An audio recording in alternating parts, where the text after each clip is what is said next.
सीधे खड़े रहो जी भैया, थोड़े सीधे खड़े रहो, ऊपर के व्यक्ति को 50-50 लाख रुपए दिए थे। उसी तरह से ये जो पिपलौदी स्कूल हादसे में जो बच्चे मरे हैं, जो 4 बच्चे भील समाज के हैं, 2 बच्चे एससी समाज के, 1 बच्चा लोधा समाज का है। इन 7 बच्चों को भी सरकार 50-50 लाख का मुआवजा दे, लेकिन मैं 15 दिन तक अनशन पे रहा। उसके बावजूद भी सरकार ने किसी तरह की संवेदनाएं व्यक्त नहीं की और न ही मेरे से किसी तरह की वार्तालाप करने की कोशिश की। मैंने जब 15 दिन मेरा अनशन हो गया था, मेरे परिजन, मेरे शुभचिंतक, मेरे चाहने वाले लोगों को जब ये चिंता होने लगी कि 15 दिन अनशन को बहुत होता है, और उसके बाद सब लोगों ने ये आग्रह किया कि आप अनशन तोड़ दो, तब मैंने आग्रह किया कि मैं खाली हाथ अनशन नहीं तोड़ूंगा। मैं या तो सरकार मेरी मांगे माने या फिर मैं कुछ इनको ऐसा देकर भेजूं ताकि ये विश्वास पैदा हो कि नरेश मीणा किसी के साथ लड़ाई में खड़ा है तो पूरी ताकत और ईमानदारी से खड़ा है। मैंने 24 घंटे में आह्वान किया था कि मेरे को इन परिवारों के लिए आर्थिक मदद की जरूरत है, और मैं आज सौभाग्यशाली हूँ। राजस्थान की जनता को धन्यवाद देना चाहता हूँ, राजस्थान के इस वीर भूमि के लोगों को धन्यवाद देना चाहता हूँ कि 24 घंटे के अंदर अंदर लगभग 80 से 90 लाख रुपए हमारे पास अब तक आ चुके हैं उन परियोजनों के लिए। कल एक भामाशाह माता दीन जी गुजर, जो गुजर समाज से आते हैं, उनको भी जब ये पता लगा कि नरेश मीणा मृत शैया पे पड़ा है, 15 दिन अनशन को हो गए, उन्हें जब इस बात की चिंता सताई तो उन्होंने भी कल आकर हमें कहा कि 51 लाख रुपए हम लोग भी आप अनशन तोड़ दो, 51 लाख रुपए हम भी देंगे। मैं एसएमएस हॉस्पिटल में भर्ती था, मेरे पास कई बड़े लोगों के ऑफर आए, कई चाहते थे कि मैं अनशन उनके हाथ से तोड़ूं, लेकिन उसी हॉस्पिटल में एसएमएस में एक ईमानदारी का प्रतीक राजनीति में आज अगर कोई सिद्धांतों की राजनीति के रूप में बचा हुआ व्यक्ति है तो भरत सिंह कुंदनपुर उसी एसएमएस में भर्ती थे।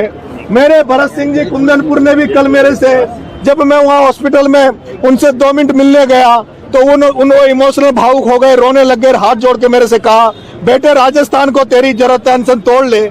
तब मैंने उनसे आश्वस्त कर दिया था कि हुक्म मैं कल अनशन तोड़ दूंगा। और आज मैंने आदरणीय राजेंद्र जी गुडा साहब, जो पहले दिन से झालावाड़ से जब से मूवमेंट चला तब से हमारे साथ खड़े थे, वो जो परिजन, जो पीड़ित परिजन है उनको लेकर, और जो माता दीन जी गुजर साहब जिन्होंने 51 लाख की मदद करी है उनको लेकर, और भरत सिंह जी कुंदनपुर साहब के नेतृत्व में हमने वहाँ जूस पिया है। और सांकेतिक रूप से इस जनता जनार्दन ने जो मेरे पे भरोसा करती है, विश्वास करती है, बिना बुलाए जब सब जगह ये इस लड़ाई को लड़ने के लिए तैयार रहती है। कल आपने देखा हुआ जयपुर में मैं एसएमएस में पढ़ा था, लेकिन एक केवल फेसबुक पे पोस्ट पर किस तरह से मसाल जुलूस इन्होंने उन बच्चों की संवेदनाओं को व्यक्त करते हुए उनको सच्ची श्रद्धांजलि देते हुए मसाल जुलूस भी इन्होंने निकाला था। इन तमाम राजस्थान के युवा साथियों को, लोगों को मैं धन्यवाद देना चाहता हूं कि अगर आपका सहयोग बना रहा, जिस तरह आपने मेरे पे विश्वास जताया, मैं आपका कभी भी मान कम नहीं होने दूंगा। आप जिस भावना के साथ मेरे से जुड़े हो, उस भावना को कभी ठेस पहुंचने का काम मैं नहीं करने दूंगा। मैं ये भी भरोसा देता हूं कि सरकार ने 15 दिन अनशन में रहने के बावजूद भी हमारी तरफ कोई ध्यान नहीं दिया, ना हमारी मांगों की तरफ ध्यान नहीं दिया। लेकिन मैं आप सभी मीडिया साथियों से, मेरे लोगों से कहना चाहता हूं, नरेश मीणा खाली हाथ नहीं जा रहा। नरेश मीणा तो जनता के आग्रह पर, अपने शुभचिंतकों के आग्रह पर अनशन तोड़ा है, लोगों के आग्रह पर तोड़ा है। लेकिन नरेश मीणा दोबारा भजन लाल तेरे दरवाजे पे आएगा, लेकिन नरेश मीणा अब गांधी बनकर नहीं, अब नरेश मीणा दोबारा भगत सिंह बन के आएगा। नरेश मीणा लाखों लोग लेके आएगा, और जो अधूरा न्याय अभी समझौता का बचा हुआ है, अधूरा जो न्याय समझौता के साथ हुआ है, उस अधूरे न्याय को पूरा करवाने के लिए नरेश मीणा आएगा। नरेश मीणा जो इन पीड़ित परिवारों को अभी भी अधूरा न्याय बचा हुआ है, उन न्याय दिलाने दोबारा नरेश मीणा भगत सिंह की सेना को लेकर भजन लाल के दरवाजे पर आएगा। नरेश मीणा वो जो डूंगरी बांध का आंदोलन चल रहा है, उन डूंगरी बांध वालों को लेकर भजन लाल के दरवाजे पर आएगा। नरेश मीणा को या तो भजन लाल सलाखों के पीछे डाल दो नहीं तो नरेश मीणा तुम्हें चैन की नींद नहीं सोने देगा।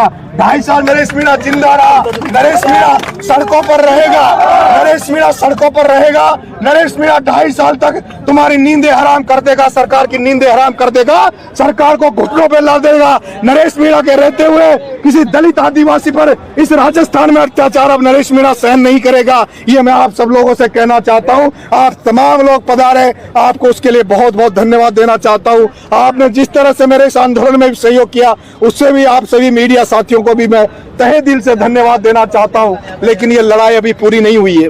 ये जो पैसा हमारे पास आया है, इस पैसे को हम नगद रूप से इनको नहीं दे रहे हैं। अभी इन पैसों को हम नगद रूप से नहीं दे रहे हैं। हम अभी पूरे कमेटी उस गांव में जाएगी, पिपलोदी। 2-4 दिन में मेरा स्वास्थ्य थोड़ा ठीक हो जाए, मैं उस गांव में जाऊंगा। इन पैसों को हम लोग, इन पैसों को इन परिवारों को हम लोग इस तरह से देना चाहते हैं ताकि इनका परमानेंट रोजगार लगे। वहाँ जो लोग, क्योंकि ये आंदोलन केवल इन बच्चों को न्याय दिलाने के साथ साथ वहाँ की जनता में विश्वास पैदा करने का है। ये आंदोलन ऐसा था क्योंकि ये लोग भी उस समय यहाँ आने के लिए तैयार नहीं था। इन पर इतना दबाव रहता है। मैं जिस क्षेत्र से आता हूँ, हाड़ौती से, वहाँ इतना डर और खौफ की राजनीति की जाती है।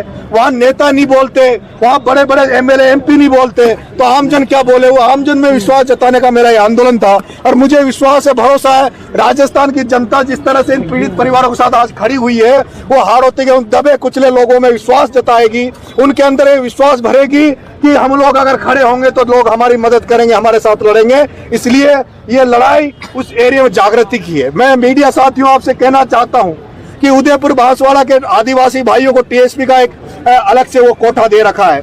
12 कोटा बूंदी झालावाड़ में भी एक किशनगंज साबाद एक विधानसभा है, वहाँ 2 तहसीलों में शहरिया समाज को टीएसपी का इन्होंने वो दे रखा है।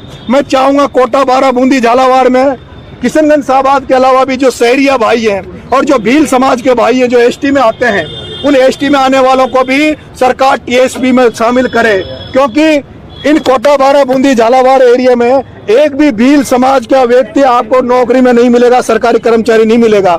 इसलिए मेरा ये मिशन लंबा है, मिशन केवल आज तक सीमित नहीं है। अब मैं यहाँ से जाने के बाद वहाँ गांव-गांव जाऊंगा, इनको जागृत करूंगा और मैं सामाजिक कार्य वहाँ करने का प्रयास में करूंगा और इनको जगाने का काम करूंगा। बहुत बहुत धन्यवाद। राम राम।